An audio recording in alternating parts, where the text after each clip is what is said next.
aime bien tous les faits divers, on aime bien tous comprendre qu'est-ce qui peut se passer dans la tête d'un tueur ou d'une tueuse. Et moi j'aime bien les faits divers où les gens nous ressemblent.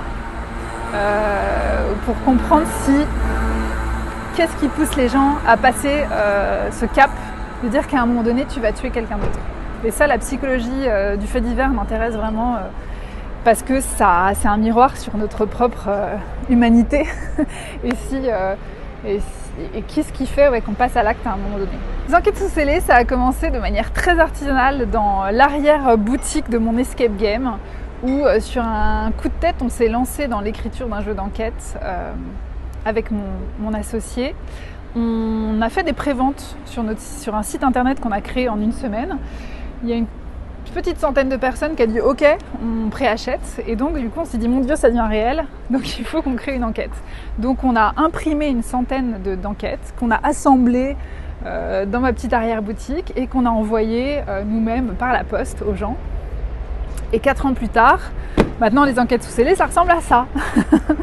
Il y a eu une petite évolution, on est très fiers. Et le principe est assez simple, c'est comme un polar en fait. On va avoir une histoire avec un meurtre, ou autre chose qu'un meurtre. Et à l'intérieur de la boîte, on va avoir une enveloppe qui est scellée et qui va contenir plein de documents pour essayer de comprendre ce qui s'est passé et résoudre soi-même le meurtre. Le principe de chaque enquête en général, c'est que la police n'a pas très bien fait son travail et que le dossier n'a jamais été résolu. Et donc, vous en tant que joueur, vous êtes les meilleurs pour le résoudre parce que vous êtes plus intelligent que la police.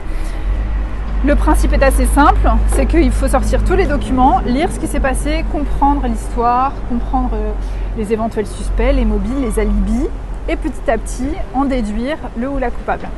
Souvent, on trouve quand même des éléments de la police. On va avoir par exemple des procès-verbaux des suspects. On va avoir une personne qui vous contacte pour dire « Mais cette personne de mon entourage est morte, aidez-moi, je vous ai glissé tout ce que j'avais dans l'enveloppe. » On va avoir bien sûr des photos de la scène de crime, ça c'est le plus sympa. Là par exemple, on est dans une vieille maison et il faut essayer de comprendre ce qui s'est passé. Là on est allé dans la chambre de quelqu'un et on est allé chercher des éléments un petit peu particuliers. Et puis on va aussi remonter dans l'histoire des suspects et de la victime et des suspects. Donc là par exemple, on a une photo de classe. Alors on peut se dire, c'est bizarre.